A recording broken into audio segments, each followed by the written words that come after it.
Use deep confident. महाराष्ट्राच्या कानाकोपऱ्यातील प्रत्येक घडामोडींचं अचूक आणि निर्भीड प्रतिबिंब. ताज्या राजकारणाच्या बातम्या, शिक्षणातील बदल, गुन्हेगारीवर करडी नजर. सत्य, वेग आणि विश्वास यांचा संगम म्हणजे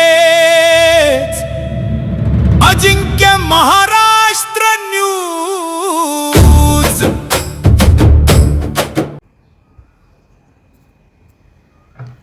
कर्मवीर भाऊराव पाटील महाविद्यालय पंढरपूरच्या प्रोफेसरपदी प्राध्यापक डॉक्टर धनंजय साठे सर यांना बढती मिळाल्याबद्दल त्यांचा शैक्षणिक क्रांती मंच आणि सामाजिक कार्यकर्त्यांनी त्यांच्या निवासस्थानी जाऊन प्राध्यापक धनंजय साठे यांचा सत्कार करून त्यांना पुढील शैक्षणिक कार्यास मनपूर्वक शुभेच्छा दिल्या. यावेळी उपस्थित माजी प्राचार्य पराध्ये सर, माजी मुख्याध्यापक भाऊसाहेब कांबळे, व्याख्याते सुनील अडगळे, डॉक्टर शिवाजी पाटोळे, ॲडव्होकेट उमेश पवार, समाजसेवक देविदास कसबे, जयसिंग मस्के, चैतन्य मस्के आदींनी भेटून मनपूर्वक शुभेच्छा दिल्या. प्रतिनिधी जयसिंग मस्के.